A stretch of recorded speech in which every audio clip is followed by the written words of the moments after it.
पूज्याय राघवेन्द्राय सत्यधर्मरताय च।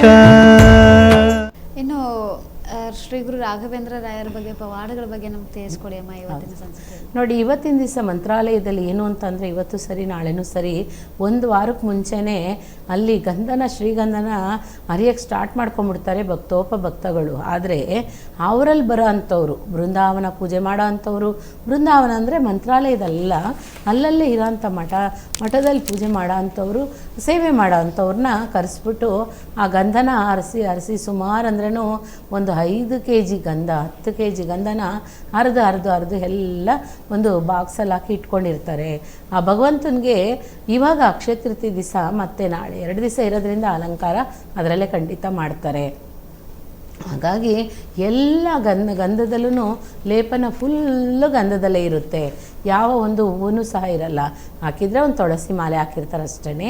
ಅದರಿಂದ ಏನು ಅಂತ ಅಂದರೆ, ನೋಡಿ, ರಾಘವೇಂದ್ರ ಸ್ವಾಮಿಗೆ ಏನಕ್ಕೋಸ್ಕರ ಈ ಅಕ್ಷಯ ತೃತೀಯ ದಿವಸ ಗಂಧ ಹಚ್ಚಿ ಅವರು ಪೂಜೆ ಮಾಡ್ತಾರೆ ಅಂದರೆ, ಅವರು ಹೇಳಿದ್ದಂಥ ಅಗ್ನಿದೇವನ ಮಂತ್ರದಿಂದ ಬಳಲಿ ಬತ್ತಲೆ ಆಗಿದ್ದಂಥ ಭಕ್ತರುಗಳಿಗೆ ತುಂಬಾ ಪ್ರಾಬ್ಲಮ್ ಆಗೋಯಿತು. ಅವಾಗ ಆ ಭಗವಂತನ ವರುಣನ ಪ್ರಾರ್ಥನೆ ಮಾಡಿ ಆ ಮಂತ್ರನ ಹೇಳಿದ ಮೇಲೇ ಆ ಗಂಧದಿಂದ ಉರಿತಾ ಇದ್ದಂಥ ದೇಹ, ಆ ಬಾಧೆಗಳೆಲ್ಲ ಹೋಗಿದೆ ಅನ್ನೋಂಥದ್ದು ಸಹ ಇದೆ. ಅದಕ್ಕೋಸ್ಕರನೇ ಆ ಭಗವಂತನಿಗೆ ಅಕ್ಷಯ ತೃತೀಯ ದಿವಸ ಗಂಧ ಲೇಪನ ಮಾಡಿ ಆ ಭಗವಂತನಿಗೆ ಫುಲ್ ಅಲಂಕಾರ ಮಾಡಿ ಅದರಿಂದನೇ ಪೂಜೆ ಮಾಡಿ ಬರೋಂಥ ಭಕ್ತಾದಿಗಳಿಗೂ ಸಹ ಅದೆಲ್ಲ ಮುಗಿದ ಮೇಲೆ 1-2 ದಿವಸ 3 ದಿವಸ ಬಿಟ್ಕೊಂಡು ಬರೋಂಥವ್ರಿಗೆಲ್ಲನೂ ಒಂದು ಸ್ವಲ್ಪ ಮದ್ದಾಗಿ ಅದನ್ನು ಕೊಡ್ತಾರೆ. ಇಷ್ಟಿಷ್ಟೇ ಕೊಡ್ತಾರೆ. ಅದನ್ನು ನಾವು ಬಾಯಲ್ಲಿ ಹಾಕ್ಕೊಂಡು ನೀರು ಸಹ ಕುಡಿಬೋದು. ಆ ಕಾರಣ ಏನು ಅಂದರೆ, ಆ ಭಗವಂತನ ದೇಹದಲ್ಲೇ ಇರೋ ಅಂಥದ್ದು, ನೋಡಿ, ಇರೋ ಅಂಥ ಗಂಧಲೇಪನ ನಮಗೆ ಸಿಗುತ್ತೆ. ನಾವು ಅದು ತಿಂತೀವಿ ಅಂದರೆ, ಅವರು ಇದ್ದಿದ್ದಂಥ ಟೈಮಲ್ಲಿ ಒಂದು ಸ್ಥಳಕ್ಕೆ ಹೋಗಿ ಆ ಗಂಧನ ಹರಿತಾ ಇದ್ದಂಥ ಟೈಮಲ್ಲಿ ಎಲ್ಲರೂ ಹರಿದಿದ್ದಂಥ ಗಂಧನ ತೊಗೊಂಡೋಗಿ ಎಲ್ಲ ದೇಹಕ್ಕೆ ಹಚ್ಕೊಂಡ್ಮೇಲೆ ಅವ್ರಿಗೆಲ್ಲ ಬಂದಂಥ ಒಂದು ಹಿಚ್ಚಿಂಗ್, ದೇಹದಲ್ಲಿ ಒಂದು ಕಡಿತ ಬಂದಿದ ಮೇಲೆ ಆ ಭಗವಂತನ ಕೈಲೇ ಕೆಲಸ ತೊಗೊಂಬಿಟ್ಟಿದ್ದೀವಲ್ಲ ಅಂತ ಒಂದು ಅವ್ರಿಗೆ ವೇದನೆ ಆಗುತ್ತೆ. ಆದಮೇಲೆ ಅವ್ರು ಫ್ರೀಯಾಗಿ ಅವರು ಫೀಲ್ ಮಾಡ್ಕೊಂಡಿರೋ ಅಂಥ ಟೈಮಲ್ಲೇ, ಚಿಂತೆ ಮಾಡೋಂಥ ಟೈಮಲ್ಲೇ ಆ ಭಗವಂತನ ಮಂತ್ರ ಹೇಳಿ, ಅಗ್ನಿದೇವನ ಮಂತ್ರ ಹೇಳಿ ಅದರಿಂದ ಅದನ್ನು ಹುರಿತನ ಕಮ್ಮಿ ಮಾಡ್ತಾರೆ ಗುರುರಾಯರು. ಹಾಗಾಗಿ ಕಮ್ಮಿ ಮಾಡಿದ್ಮೇಲೆ ಆ ಗಂಧದಿಂದ ಬಂದ ಅಂಥದ್ದೇ ಅಕ್ಷಯ ತೃತೀಯಗೆ ಸಹ ರಾಘವೇಂದ್ರ ಸ್ವಾಮಿಗೆ ಆ ಗಂಧದಿಂದನೇ ಲೇಪನ. ನೋಡಿ, ಸ್ಕಿನ್ ಅಲರ್ಜಿ ಆಗಿರಲಿ, ಸ್ಕಿನ್ ಎಂಥದ್ದೇ ಪ್ರಾಬ್ಲಮ್ಗಳಾಗಿರಲಿ, ಆ ಭಗವಂತ ಒಳ್ಳೇದು ಮಾಡ್ತಾರೆ. ಹಾಗಾಗಿ ಅದನ್ನು ತಂದು ದೇಹದಕ್ಕೂ ಸಹ ಸ್ವಲ್ಪ ಹಚ್ಕೊಂಡು ಸ್ನಾನ ಮಾಡಿದ್ರೆ ತುಂಬಾ ಒಳ್ಳೆಯದು. ಅದಕ್ಕೋಸ್ಕರ ಹೊಟ್ಟೆ ಕೆಳಗಡೆ ಹೋಗ್ಬಿಡ್ಬಾರ್ದು ಗಂಧ, ಸುಮ್ಮನೆ ಜಸ್ಟ್ ಶೋಲ್ಡರ್ಗೆ ಇರಬೇಕು, ಹೊಟ್ಟೆಗೆ ಮಾತ್ರ ಹಚ್ಕೋಬೇಕು. ಲೇಡೀಸ್ ಆದರೆ ಖಂಡಿತ ಹಣೆಯಲ್ಲಿ ಇಟ್ಕೋಬೇಕು, ಸ್ವಲ್ಪ ಕಿವಿ ಹತ್ರ 2 ಕಡೆಗೂ ಹಚ್ಕೋಬೇಕು, ಗಂಟ್ಲ ಹತ್ರ ಹಚ್ಕೊಬೋದು ಅಷ್ಟೇ, ಬೇರೆ ಎಲ್ಲೂ ಹಚ್ಕೊಳ್ಳೋಂಗಿಲ್ಲ. ಕೈಗೂ ಸಹ ಹಿಂಗೆಲ್ಲ ಬಳ್ಕೊತಾರೆ, ಬಳಿಬಾರ್ದು. ಗಂಧದಕ್ಕೆ ತುಂಬಾ ವಿಶೇಷತೆ ಇದೆ. ಒಂದು ದಿವಸ ಖಂಡಿತ ನಿಮ್ಮ ಮುಂದೆ ಇಡ್ತೀನಿ. ಹಾಗಾಗಿ ಗಂಧನ ಹೇಗೆ ಯೂಸ್ ಮಾಡಬೇಕೋ ಹಾಗೆ ಯೂಸ್ ಮಾಡಬೇಕು. ಆ ಭಗವಂತನ ಆಶೀರ್ವಾದ ಸದಾ ಕಾಲ ಇರಲಿ. ವಿಶೇಷತೆ ತುಂಬ ಇದೆ ರಾಯರಿಗೆ ಇವತ್ತಿನ ದಿನ. ನಾಳೆನೂ ಸಹ ತುಂಬ ಸಂಗೀತ ಗಾನ ಎಲ್ಲನೂ ತುಂಬ ಇರುತ್ತೆ. ಹೋಗಿ ನೋಡಿ, ಕಣ್ತುಂಬಿಸ್ಕೊಳ್ಳಿ ಭಗವಂತನ. ಇವತ್ತು ನೈಟು ಸಹ ಹೋಗಿ ಟ್ರಾವೆಲ್ ಮಾಡಿ, ಖಂಡಿತ ಭಗವಂತನ ಆಶೀರ್ವಾದ ಸದಾ ಕಾಲ ಇರಲಿ. ಗುರುವೇ ಶರಣಂ. ಎಸ್ ಅಮ್ಮ, ಇವತ್ತು ಅಕ್ಷಯ ತೃತೀಯ ದಿನ ಎಲ್ಲ ದೇವಸ್ಥಾನಗಳಲ್ಲಿ ಯಾವ ರೀತಿಯಾಗಿ ಪೂಜೆ ಇರುತ್ತಮ್ಮ ಇವತ್ತಿನ ದಿನ? ಹೌದು, ತಿಳಿಸ್ಕೊಡಿ.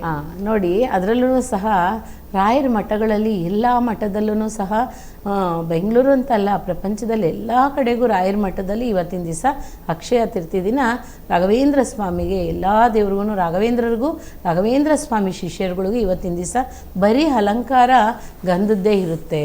ಆ ಗಂಧ ಅಲಂಕಾರನೇ ಇರುತ್ತೆ. ಹೋಗೋಂಥವರೆಲ್ಲ ಆ ಗಂಧಕ್ಕೇನು ಇದು ತಗೊಂಡೋಗಿ ಪರ್ಮಿಷನ್ ತಗೊಂಡು ಸಹ ಆ ಗಂಧ ಚಕ್ಕೆನೂ ಸಹ ದಾನ ಮಾಡ್ತಾರೆ. ಆದರೆ ಅದು ರೆಸಿಪ್ಟ್ ಇದ್ದರೆ ಮಾತ್ರನೇ ಅವ್ರು ತೊಗೊತಾರೆ. ಆ ಥರ ಬೇಕಾದಷ್ಟು ಆ ಗಂಧದಿಂದ ಭಗವಂತನಿಗೆ ಅಭಿಷೇಕ ಮಾಡೋ ಅಂಥದ್ದು, ಭಗವಂತನಿಗೆ ಅಲಂಕಾರ ಮಾಡೋ ಅಂಥದ್ದು ಇವತ್ತು ರಾತ್ರಿ ಅಂತೂ ಉತ್ಸವದಲ್ಲಿ ತುಂಬಾ ವಿಶೇಷ ಇರುತ್ತೆ. ಹಾಗಾಗಿ ಭಗವಂತನ ಎಲ್ಲ ಕಡೆಗೂ ಮಂತ್ರಾಲಯದಲ್ಲಿ ಇರೋ ಅಂಥ ರಾಘವೇಂದ್ರ ಸ್ವಾಮಿ ಎಲ್ಲ ಕಡೆಗೂ ಆರಾಧಿಸುತ್ತಾ ಇದ್ದಾರೆ. ಎಲ್ಲ ಮಠದಲ್ಲೂ ಸಹ ಇವತ್ತು ವಿಶೇಷ. ಅದೇ ರೀತಿ ಎಲ್ಲ ದೇವಸ್ಥಾನದಲ್ಲೂ ರಾಘವೇಂದ್ರ ಸ್ವಾಮಿನ ಬಿಟ್ಟು ಎಲ್ಲ ದೇವಸ್ಥಾನದಲ್ಲೂ ಸಹ ಇವತ್ತು ಅರ್ಚನೆ ಹೋಮ ಯಾಗ ಅಂತ ಈ ಥರ ಬೇಕಾದಷ್ಟು ಇರುತ್ತೆ. ಖಂಡಿತ ಎಲ್ಲ ಕಷ್ಟಗಳು ಹೋಗಬೇಕು ಅಂತಲೇ ಒಬ್ಬೊಬ್ಬರು ಹೋಮನೇ ಇಟ್ಕೊಂಡಿರ್ತಾರೆ ಮನೆಯಲ್ಲಿ. ಖಂಡಿತ ಅದನ್ನು ಸಹ ಒಳ್ಳೆಯದೇನೆ ನೋಡಿ. ಆದಷ್ಟು ಬೇಗ ಎಲ್ಲರೂ ಸಹ ಮನೆಯಲ್ಲಿ ಒಂದು ಹೋಮ ಮಾಡಿಕೊಂಡ್ರೆ ಒಳ್ಳೆಯದು. ಯಾಕೆ ಅಂತಂದರೆ ಈಗ ಬರೋಂಥ ಪರಿಸ್ಥಿತಿಯಲ್ಲಿ ಆರೋಗ್ಯ ಬೇಗ ಕೆಡುತ್ತೆ. ಅದೇ ರೀತಿ ನೋಡಿ, ಮಳೆ ಬರೋದಕ್ಕೂ ಮುಂಚೆನೇ ಎಷ್ಟು ಬಿಸಿಲು ಸ್ಟಾರ್ಟ್ ಆಗ್ತಾ ಇದೆ. ಈ ಬಿಸಿಲು ಏನು ಅಂತಂದರೆ ಜನಗಳನ್ನ ಆರೋಗ್ಯ ಕೆಡಿಸೋ ಅಂಥದ್ದು. ಇದು ಸರಿ ಆಗಬೇಕು ಅಂದರೆ ನಮ್ಮ ಮನೇಲಿರೋ ವಾತಾವರಣ ಸಹ ಚೇಂಜ್ ಮಾಡ್ಕೊಬೇಕು. ಖಂಡಿತ ಆ ಭಗವಂತನ ಆಶೀರ್ವಾದ ಖಂಡಿತ ನಮಗೆ ದೊರಕುತ್ತೆ. ಎಲ್ಲ ದೇವಸ್ಥಾನದಲ್ಲೂ ವಿಶೇಷತೆ ಇರುತ್ತೆ. ನಿಯರೆಸ್ಟ್ ಯಾವುದಿರುತ್ತೋ ಖಂಡಿತ ಆ ದೇವಸ್ಥಾನಕ್ಕೆ ಹೋಗಿ ಆ ಭಗವಂತನ ಆಶೀರ್ವಾದ ತೊಗೊಳ್ಳಿ. ಒಳ್ಳೆಯದಾಗಲಿ. ಗುರುವೇ ಶರಣಮ್ಮ. ಎಸ್ ಅಮ್ಮ, ಒಂದು ಕರೆ ಇದೆ, ತಗೊಳ್ಳೋಣ. ಹಲೋ. ಹಲೋ, ನಮಸ್ತೆ ಸರ್. ನಮಸ್ತೆ ಮೇಡಮ್. ಅಕ್ಷಯ ತೃತೀಯ ಶುಭಾಶಯಗಳು ಸರ್. ನಿಮಗೂ ಮೇಡಮ್. ಎಲ್ಲಿಂದ ಕರೆ ಮಾಡ್ತಾ ಇದ್ದೀರಾ ಸರ್? ಬೆಳಗಾವಿ ಜಿಲ್ಲೆಯಿಂದ ಮೇಡಮ್. ನಿಮ್ಮ ಹೆಸರು? ಬಸವರಾಜ ಅಂತ ಸರ್. ಮಾತಾಡಿ, ಗುರು ಮಾತಾಡಿದ್ದಾರೆ, ಮಾತಾಡಿ. ನಮಸ್ತೆ, ಹೇಳಿ. ನಮಸ್ತೆ ಅಮ್ಮ. ನಮಸ್ತೆ, ಗುರುವೇ ಶರಣಂ, ಹೇಳಿ. ಏನಿಲ್ಲ ಮೇಡಮ್. ಸರ್ ಸ್ವಲ್ಪ ಜೋರಾಗಿ ಮಾತಾಡಿ ಸರ್. ಒಂದ್ ಸ್ವಲ್ಪ ಗೊಂದಲ ಆಗ್ತಾ ಇದೆ. ಓಕೆ, ಮಾತಾಡಿ. ಹಲೋ ಹಲೋ, ಹೇಳಿ. ನೀವು ಹೇಳೋದು ಸ್ವಲ್ಪ ಕೇಳಿಸ್ತಾ ಇಲ್ಲ ಮೇಡಮ್. ಮಾತವ್ರೆ, ನಮ್ದು ಪರಿಸ್ಥಿತಿ ಸ್ವಲ್ಪ ಗಂಭೀರ ಇದೆ. ಆರ್ಥಿಕವಾಗಿ ನಾವು ಬಹಳ ಹಿಂದುಳಿದಿದ್ದೀವಿ. ನಮ್ದು ಸ್ವಲ್ಪ ಹೊಲದ ಸಮಸ್ಯೆ ಇದೆ. ಆರ್ಥಿಕವಾಗಿ ಹಿಂದುಳಿದಾರಂತ, ದುಡ್ಡಿನ ಸಮಸ್ಯೆ ಇದೆ ಅಂತ ಅವರಿಗೆ. ದುಡ್ಡಿನ ಸಮಸ್ಯೆ ಇದೆ ನಿಮಗೆ. ಏನು ಬಿಸ್ನೆಸ್ ಮಾಡ್ತಾ ಇದ್ದೀರಾ ನೀವು? ಹೊಲದ ಸಮಸ್ಯೆ ಇದೆ ಮತ್ತು ನನ್ನ ಕಿರಿಕಿರಿ ಹೊಲದ ನಮ್ಮ ಕಿರಿಕಿರಿ ಜಾಸ್ತಿ. ಸರ್, ನಿಮ್ದು ಮದುವೆ ಆಗಿದೆನಾ ಇವಾಗ? ಆಗಿದೆ, ಮದುವೆ ಆಗಿದೆ. ಓಕೆ, ನಿಮ್ಮಿಬ್ಬರ ಮಧ್ಯೆ ಜಗಳ ಬರ್ತಾ ಇದೆ ಇವಾಗ? ಅಷ್ಟೇ ಅಂದ್ರೆ ಮದುವೆ ಎಲ್ಲ ತಮ್ಮದಿರಲ್ಲಿ ಫ್ಯಾಮಿಲಿಲಿ. ಓ, ಅಂತಮ್ಮಿದ್ರ ನಿಮ್ಮ ಫ್ಯಾಮಿಲಿಯಲ್ಲಿ ಅಣ್ಣ ತಮ್ಮಂದಿರ ಮಧ್ಯೆ ಇವಾಗ ಜಗಳ ಬರ್ತಾ ಇದೆ, ಆಗ್ತಾ ಇರೋದು. ಓಕೆ, ದುಡ್ಡಿನ ವಿಚಾರ.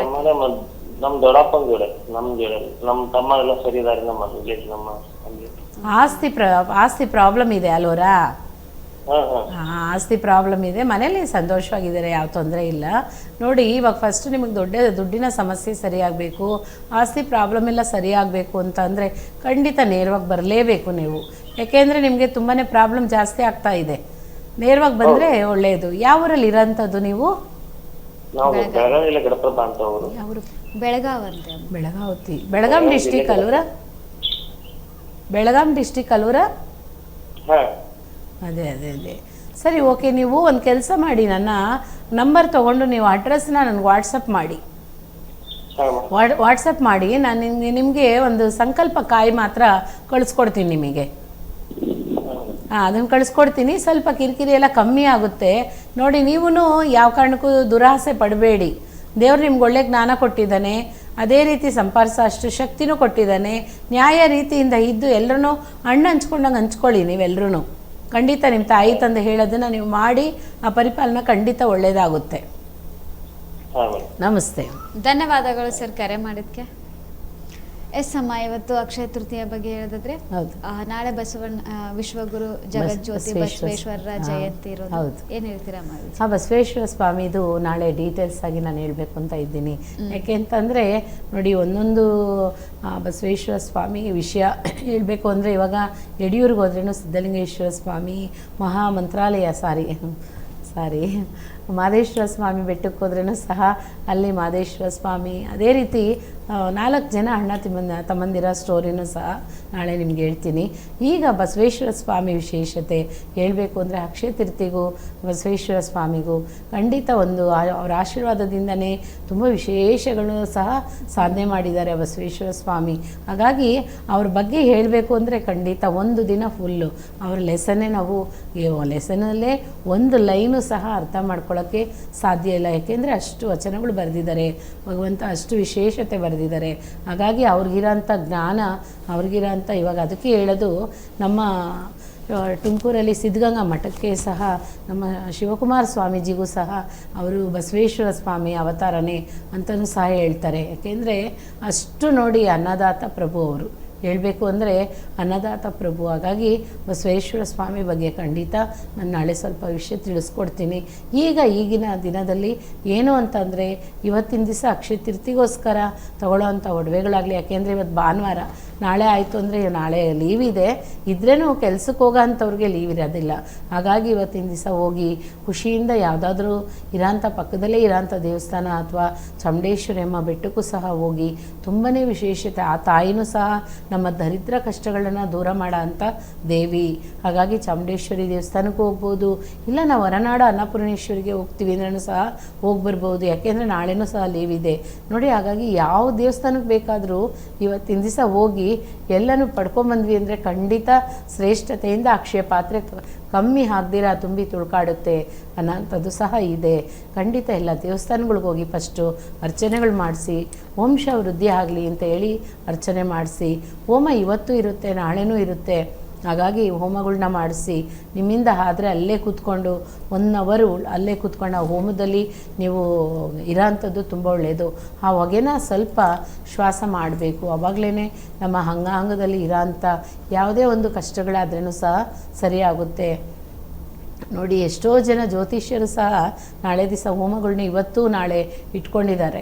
ಯಾಕೆ ಅಂತಂದರೆ ಜ್ಯೋತಿಷ್ಯರು ಯಾಕೆ ಇಡ್ತಾರೆ ಇವತ್ತಿನ ದಿವಸ ಅಕ್ಷಯ ತೃತೀಯ ದಿವಸ ಅಂತ ಅಂದರೆ ತುಂಬ ಎಲ್ರಿಗೂ ಬರೋಂಥವ್ರಿಗೆಲ್ಲ ಒಳ್ಳೇದು ಮಾಡಬೇಕು, ನಾವು ಮಾಡೋ ಅಂಥದ್ದು ಒಳ್ಳೆ ಸಾಧನೆ ಆಗಬೇಕು ಅನ್ನೋಂಥದ್ದು ಸಹ ಇರುತ್ತೆ. ಅದು ಮಾತ್ರ ಅಲ್ಲ ನೋಡಿ, ಮಂತ್ರಾಲಯದಲ್ಲಿ ಮಾಂಚಾಲಮ್ಮನವ್ರಿಗೂ ಸಹ ಇವತ್ತಿನ ದಿವಸ ತುಂಬಾ ವಿಶೇಷತೆ. ಏನು ಅಂತಂದರೆ ಆ ತಾಯಿಗೆ ರೇಷ್ಮೆ ಸೀರೆ ಉಡಿಸಿ ಅಲಂಕಾರ ಮಾಡಿ ಆ ತಾಯಿಗೆ ಆ ಕಾವಲಾಗಿರೋ ಅಂಥವ್ರಿಗೆ ಶಾಂತ ಕಾರ್ಯ ಮಾಡ್ತಾರೆ. ಹಾಗಾಗಿ ಆ ಭಗವಂತನಿಗೆ ರಾಘವೇಂದ್ರ ಸ್ವಾಮಿಗೆ ತುಂಬಾ ವಿಶೇಷತೆ ಇರುತ್ತೆ. ಖಂಡಿತ ಹೋಗಿ ಮಿಸ್ ಮಾಡ್ಕೋಬೇಡಿ. ಎಲ್ಲ ದೇವಸ್ಥಾನಕ್ಕೆ ಹೋಗ್ಬೋದು. ಎಲ್ಲ ದೇವಸ್ಥಾನದಲ್ಲೂ ಸಹ ಯಾವ ಅಭಿಷೇಕ ಆಗಲಿ, ಅದೇ ರೀತಿ ಪಂಚಾಮೃತ ಅಭಿಷೇಕ ಆಗಲಿ, ಇಲ್ಲ ಬರೀ ಹಾಲು ಅಭಿಷೇಕ ಮಾಡ್ತೀವಿ ನಾವು, ಈ ಥರ ಏನು ಬೇಕಾದರೂ ಮಾಡಿಸ್ಬೋದು. ಸಂಜೆ 8 ಗಂಟೆವರೆಗೂ ದೇವಸ್ಥಾನಕ್ಕೆ ಇವತ್ತು ಆಲ್ಮೋಸ್ಟ್ ಬಾಗಿಲು ಯಾವುದೂ ಹಾಕೋದಿಲ್ಲ, ದೇವಸ್ಥಾನಗಳು ತೆಗೆದಿರುತ್ತೆ. ಖಂಡಿತ ಹೋಗಿ ಬನ್ನಿ. ಅದರಲ್ಲೂ ಲಕ್ಷ್ಮೀ ನರಸಿಂಹಸ್ವಾಮಿ ದೇವಸ್ಥಾನಕ್ಕೆ ಹೋದ್ರೂ ಸಹ ತುಂಬಾ ಒಳ್ಳೆಯದು. ಯಾವ ದೇವಸ್ಥಾನಕ್ಕೆ ಹೋದರೆ ಒಳ್ಳೆಯದು ಅನ್ನೋದಕ್ಕಿಂತ ದೇವಸ್ಥಾನಗಳಿಗೆ ಹೋಗೋಂಥವ್ರು ಏನಾದರೂ ತೊಗೊಂಡಿರೇ ಇರಬೇಡಿ. ಬೆಳ್ಳಿ ಆಗಲಿ ಅಥವಾ ಒಂದು ತಾಮ್ರದ ತಟ್ಟೆ ಆಗಲಿ, ಒಂದು ಹಿತ್ತಾಳೆ ತಟ್ಟೆ ಆಗಲಿ ದೇವಸ್ಥಾನಕ್ಕೆ ದಾನ ಮಾಡಿ ತುಂಬಾ ಒಳ್ಳೆಯದಾಗುತ್ತೆ. ಖಂಡಿತ ಬರೀ ತಟ್ಟೆ ಕೊಟ್ಬಿಡಬಾರ್ದು.